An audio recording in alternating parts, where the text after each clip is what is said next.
बहुत पुरानी बात है। एक राजा था। उसकी एक बेटी थी, उसका नाम सुनंदा था। वह बहुत सुंदर थी।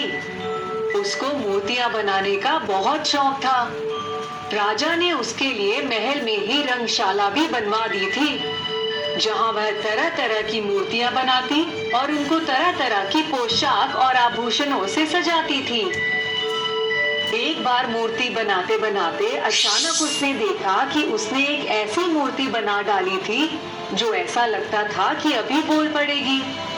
वह एक खूबसूरत नौजवान की मूर्ति थी। वह उसको देखकर बहुत खुश हुई कि ये उसने क्या बना डाला।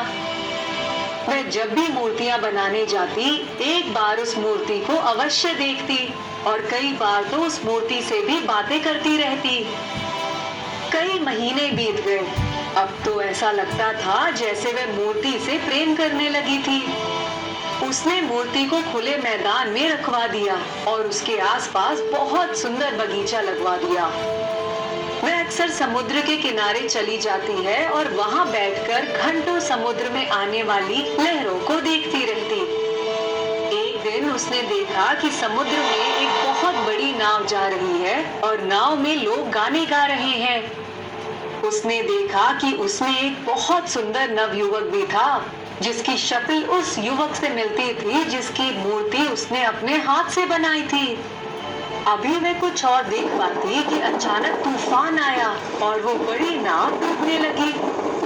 थोड़ी देर में सभी कुछ तहस नहस हो गया। राजकुमारी ने नवयुवक को भी गहरे पानी में डूबते हुए देखा। कुछ लोगों की मदद से उसने नवयुवक को बचा लिया, लेकिन वह बेहोश हो चुका था। सुनंदा उसको किनारे पर ले आई और उसके होश में आने का इंतजार करने लगी। तभी उसे कुछ लड़कियों की आपस में बातें करने की आवाज सुनाई दी। वह एक चट्टान के पीछे जाकर छुप गई। उनमें से एक लड़की उस नवयुवक के पास आई और नवयुवक को उसी समय होश आ गया और वह उसे देखकर मुस्कुराने लगा। लड़की उसको देव के नाम से संबोधित कर रही थी। वे दोनों एक साथ वहां से चले गए। राजकुमारी सुनंदा उदास होकर अपने महल में लौट आई। उसने निश्चय किया कि वे देव को पाने के लिए कुछ भी करेगी।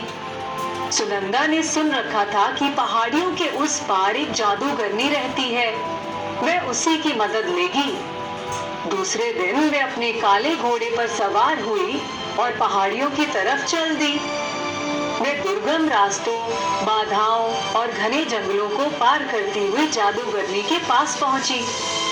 पहले तो जादूगरनी उसको देखकर क्रोधित हुई, पर जब राजकुमारी सुनंदा ने जादूगरनी को अपने दिल की बात बताई, तब जादूगरनी बोली, मैं तुम्हें एक जादुई सिक्का देती हूँ।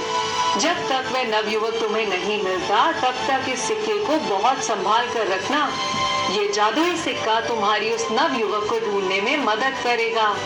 जब वह तुम्हें हमेशा के लिए स्वीकार कर लेगा, तब तुम्हें इस सिक्के की कोई जरूरत नहीं होगी। तब तुम इस सिक्के को समुद्र की लहरों में उसी नवयुवक के साथ आकर बहा देना। लेकिन एक बात और, अगर उसने किसी और से विवाह कर लिया तो अगली सुबह तुम्हारे दिल के टुकड़े हो जाएंगे और तुम लहरों पर झाग बनकर बह जाओगी। अगर तुम्हें यह मंजूर है तो मेरी बात ध्यान से सुनो।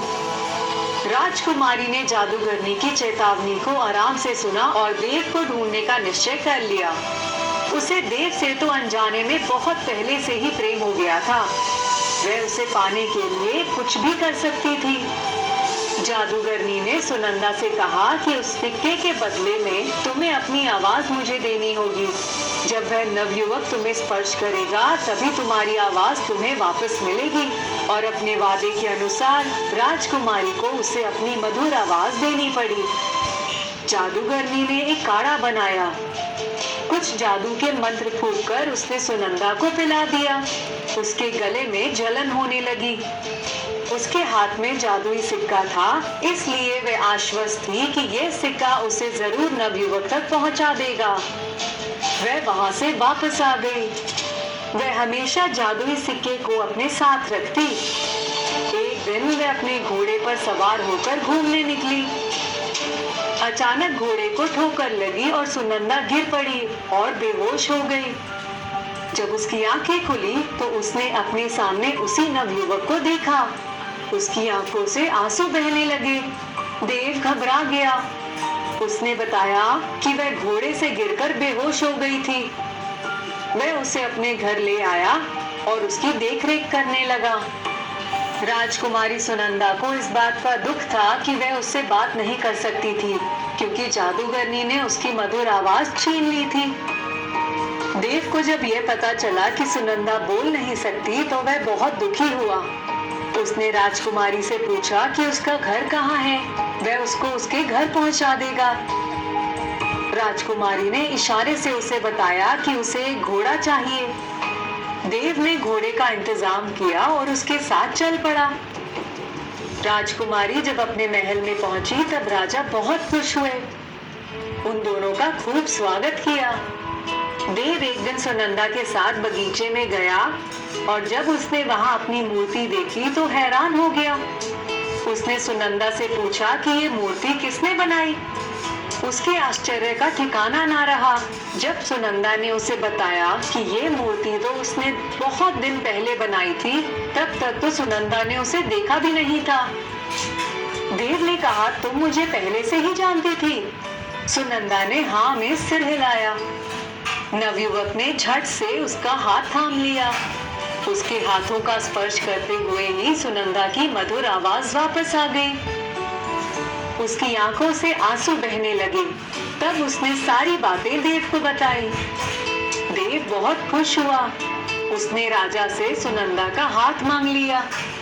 राजा ने खुशी खुशी बड़ी धूमधाम से उन दोनों का विवाह कर दिया। एक दिन सुनंदा देव के साथ समुद्र तट पर गई और दोनों ने मिलकर सिक्के को समुद्र की लहरों में उछाल दिया। ऐसा लगा उनके सारे दुख उस जादुई सिक्के के साथ ही लहरों में समा गए। देव सुनंदा को लेकर अपने नगर वापस चला गया।